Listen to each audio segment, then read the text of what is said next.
तपाईँहरूको अगाडि भर्खरै प्राप्त ब्रेकिङ न्युज राख्न चाहन्छु।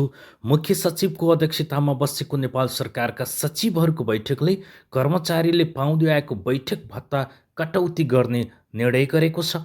मुख्य सचिव एकनारायण अर्यालको अध्यक्षतामा मङ्गलबार बसेको सचिवहरूको बैठकले मुलुकको विषम परिस्थितिलाई मध्यनजर गर्दै खर्च कटौतीको निर्णय गरेको हो।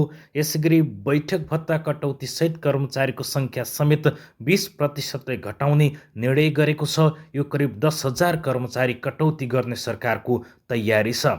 सरकारी बैठक तथा सेमिनारहरू सरकारी हलमा नै गर्ने, अनावश्यक देखिएका सरकारी संरचना र निकायहरू खारेज गर्ने र त्यसका लागि प्रधानमन्त्री तथा मन्त्री परिषद कार्यालयको शासकीय हेर्ने सचिवले समन्वय गर्ने भनेर तत्कालै काम अघि बढाउनको निमित्त निर्देशन समेत जारी गरेको छ। यसै गरेर विभिन्न किसिमका अनावश्यक खर्चहरू कटौती गर्ने भनेको छ। सिंहदरबारमा मन्त्रालय र निकायहरूले जारी गरेका पासहरू खारेज गरेर आवश्यकता अनुसार नयाँ जारी गर्ने लगायतका विभिन्न निर्णयहरू भएको छ। यसरी नेता सुध्रिएपछि, शासक सुध्रिएपछि कर्मचारीले पनि सुखद सुरुवात र उनीहरूले पनि खर्च कटौती लगायतका अन्य कामहरूलाई यथाशीघ्र अगाडि बढाए।